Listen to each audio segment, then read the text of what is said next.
प्यारे दोस्तों, private classes के यूट्यूब चैनल में आप सभी का स्वागत है और मैं आपका अपना रविंदर सर आप लोगों के बीच आज फिर से मैथ्स का एक बहुत ही मजेदार चैप्टर जो पूरा ट्रिक बेसिस होगा है ना लेकर के आया हूँ, वो है घन एंड घनमूल। तो चलते हैं हम लोग ठीक है इस चैप्टर पे और समझते हैं कि किस तरीके से हम लोग जो है बड़े से बड़े नंबर का क्यूब रूट और किसी भी संख्या का क्यूब जो है ट्रिकली और बहुत ही इजी वे में निकाल सकते हैं। तो ठीक है, चलिए हम लोग आगे बढ़ते हैं और आप देखते जाइए और सीखते जाइए। तो देखिए, हम सबसे पहले यहाँ पे आपको बोर्ड दिख रही होगी, बोर्ड पे हमने 1 से लेकर 10 तक का क्यूब लिखा है ना। तो सबसे पहले आज हम लोग सबसे पहले क्यूब रूट पर चलेंगे, फिर क्यूब पे आएंगे, है ना। तो सबसे पहले आज हम लोग चलेंगे क्यूब रूट ना, जिसको हिंदी में घनमूल कहा जाता है, यानी किसी भी संख्या का क्यूब रूट जो है हम किस तरह से इजीली हम निकाल सकते हैं। हाँ, जैसे देखिए कि 4913 का अगर हम लोग को क्यूब रूट निकालना है तो ये 4913 का क्यूब रूट जो होता है वह 17 होता है। तो किस तरह से पता चलेगा कि बड़े से बड़े नंबर का जो है वो क्यूब रूट क्या होगा, तो हम लोग किस तरीके से जो है इजीली इसको निकाल सकते हैं। तो आप अभी बोर्ड पे देख रहे होंगे कि यहाँ पे मैंने टोटल 11 जो है परफेक्ट क्यूब नंबर लिखा है। ये परफेक्ट क्यूब नंबर है जो किसी न किसी संख्या का क्यूब है। तो हम लोग को क्या है कि इन सभी संख्याओं का क्यूब रूट निकालना है, यानी क्यूब रूट निकालना है कहने का मतलब ये है कि हमें वह संख्या बताना है जिसका क्यूब ये संख्या है यहाँ पे। तो हमें ये देखना है कि हम किस तरीके से जो है इजीली क्यूब रूट निकाल सकते हैं। क्योंकि दोस्तों अगर हमारे पास संख्या छोटी रहेगी, जैसे अगर हमसे 512 का क्यूब रूट पूछा जाए तो जनरली हम लोग को 10 तक तो याद रखना है, ठीक है। तो 512 का हम इजीली बता देंगे कि क्यूब रूट 8 होगा, 343 का 7। तो ये सारा रिमेम्बर ठीक है जिसे हमें याद करके लिखना है। लेकिन क्या होता है कि जब बड़ी बड़ी संख्याएं आती है और अगर हम लोग को उसका 2 से 5 सेकंड में अगर क्यूब रूट निकालना है तो किस तरीके से निकालेंगे दोस्तों, ये देखिए। तो यहाँ पे आप देख रहे हैं दोस्तों कि हमने 1 से लेकर के 10 तक की संख्याओं का 1 से लेकर 10 तक की संख्याओं का मैंने क्यूब लिखा है। तो आपको कॉन्सेप्ट को सबसे पहले समझना है कि ट्रिकली क्यूब रूट निकालने के लिए हम लोग क्या करेंगे। किसी भी संख्या का क्यूब रूट ट्रिकली निकालना है तो उसके लिए दोस्तों पहले ये समझना है कि जितनी भी संख्या है उसका क्यूब का इकाई अंक क्या है। जैसे 1 का क्यूब का इकाई अंक 1 हो जाएगा, ठीक है दोस्तों। उसी तरह 4 का 4, 5 का 5, 6 का 6 और 9 का 9 दोस्तों। 8 का क्यूब का इकाई अंक 2 होता है, 2 का क्यूब का इकाई अंक 8, 3 का क्यूब का इकाई अंक 7 और 7 का क्यूब का इकाई अंक 3 होता है। तो दोस्तों इसको आपको याद रखना है। इसे मैं 3 सेक्शन में बांट देता हूँ ताकि आप लोग इसको इजीली याद रख सके, है ना। यहाँ पे पहले ये ध्यान रखिए कि 1, 4, 5, 6 जो भी संख्या है ना, ये नंबर और unit digit of cube, unit digit of cube. यहाँ पे दोस्तों हम लोगों ने ले लिया है जो भी नंबर है, जो भी संख्या है उसका क्यूब का यूनिट डिजिट। तो दोस्तों 1, 4, 5, 6 और 9 का क्यूब का यूनिट डिजिट जो होता है 1, 4, 5, 6, 9 ही होता है। और दोस्तों 8 का 2 होता है, क्योंकि 8 का क्यूब क्या होता है, 8 का क्यूब दोस्तों वहाँ देखिए 512 होता है। तो 512 में यूनिट डिजिट हमारा 2 है और 2 का क्यूब हमारा 8 होता है, तो 8 एक यूनिट डिजिट ही है। 3 का क्यूब हमारा 27 होता है, तो 27 का 7 यूनिट डिजिट और 7 का क्यूब हमारा 343 होता है, तो 343 का यूनिट डिजिट 3 है। तो दोस्तों आपको ये चीज याद रखना है क्योंकि ये आपका जो है क्यूब रूट निकालने में बहुत ही मदद करे। तो चलिए दोस्तों अब हम लोग आते हैं पहला क्वेश्चन पे। पहला क्वेश्चन है कि हमें 4913 का क्यूब रूट निकालना है। तो क्यूब रूट निकालने के लिए दोस्तों सबसे पहले हम यहाँ पे इस यूनिट डिजिट पे ध्यान रखते हैं। यूनिट डिजिट हमारा क्या है दोस्तों, 3 है। तो अगर आपसे पूछा जाए कि कौन सी ऐसी संख्या है जिसका क्यूब का इकाई अंक 3 हो, तो दोस्तों आप यहाँ पे देख रहे हैं कि 7 का क्यूब का इकाई अंक क्या है, 3 है ना। तो दोस्तों हम इसके लिए क्या ले लेंगे, 7 ले लेंगे।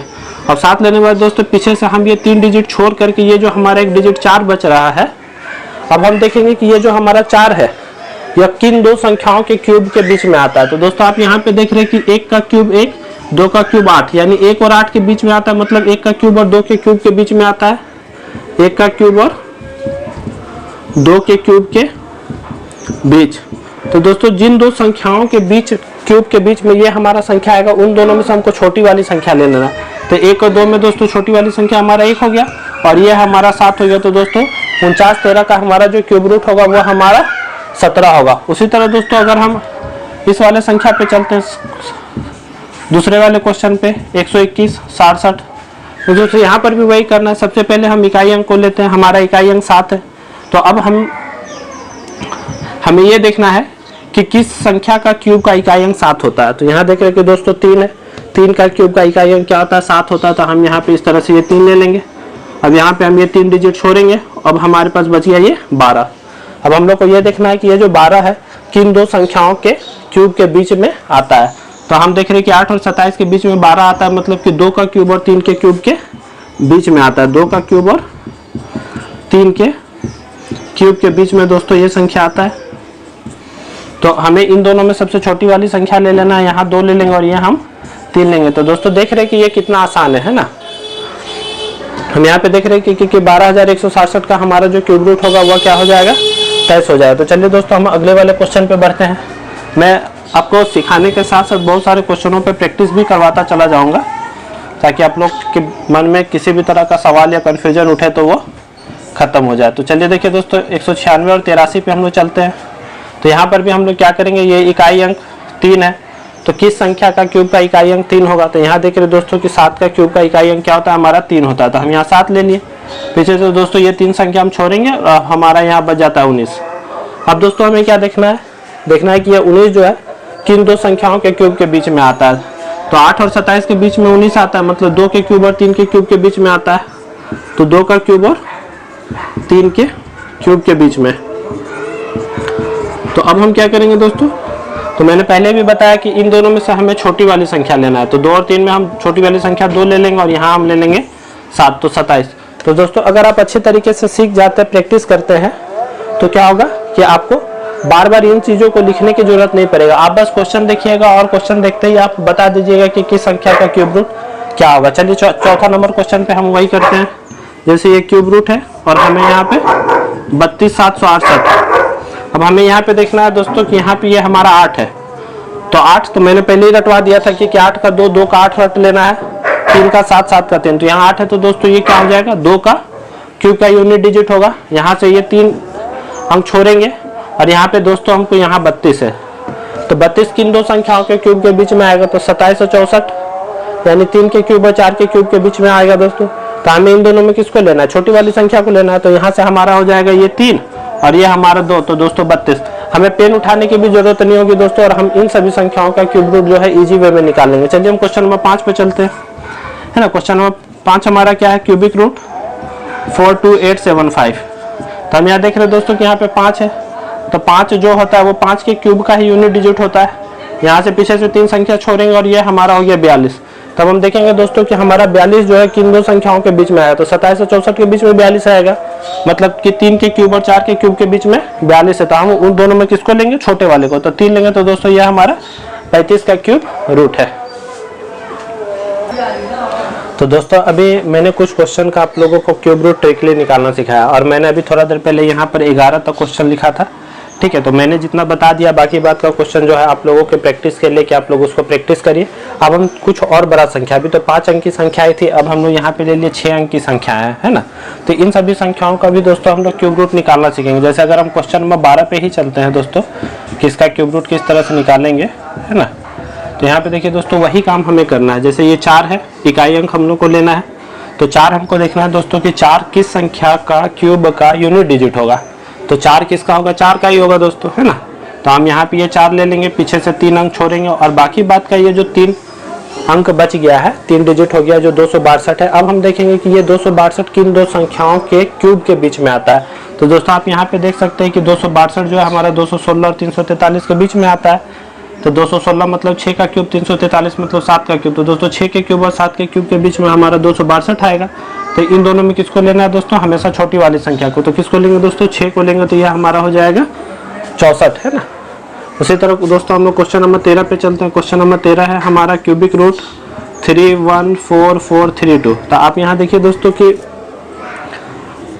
इसका अगर हमें क्यूब रूट निकालना है तो हम पहले यूनिट डिजिट पे देखेंगे। यहाँ पे अब हम देखेंगे कि 2 किस संख्या का क्यूब का यूनिट डिजिट होगा। तो मैंने दोस्तों आपको रटवाया था कि 2 8 8 2 3 7 7 3 ये रट लेना। तो अगर यहाँ 2 है तो दोस्तों ये हमारा क्या होगा, 8 होगा।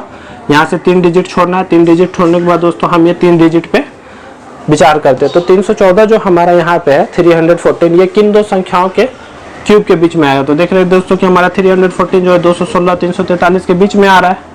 तो 216 हमारा 6 का क्यूब, 343 7 का क्यूब, तो 6 का क्यूब और 7 के क्यूब के बीच में हमारा 314। तो दोस्तों इन दोनों संख्याओं में हमें छोटी वाली संख्या लेना है, तो ये दोस्तों हमारा हो जाएगा 6। तो हमारा हो गया इसका क्यूब रूट 68। इसी तो दोस्तों हम क्वेश्चन नंबर 19 पे चलते हैं। क्वेश्चन नंबर 19 पे 970299। तो दोस्तों यहाँ 9 है, तो 9 जो होता है वो 9 का ही क्यूब का यूनिट डिजिट होता है। दोस्तों देखिए यहाँ पे है ना दोस्तों, 9 का ही क्यूब का यूनिट डिजिट हमारा 9 होता है। तो 9 का 9 ले लेंगे, ये 3 डिजिट छोड़ेंगे और दोस्तों ये हमारा 970 है। अब 970 किन दो संख्याओं के बीच में होगा, तो 729 और 1000।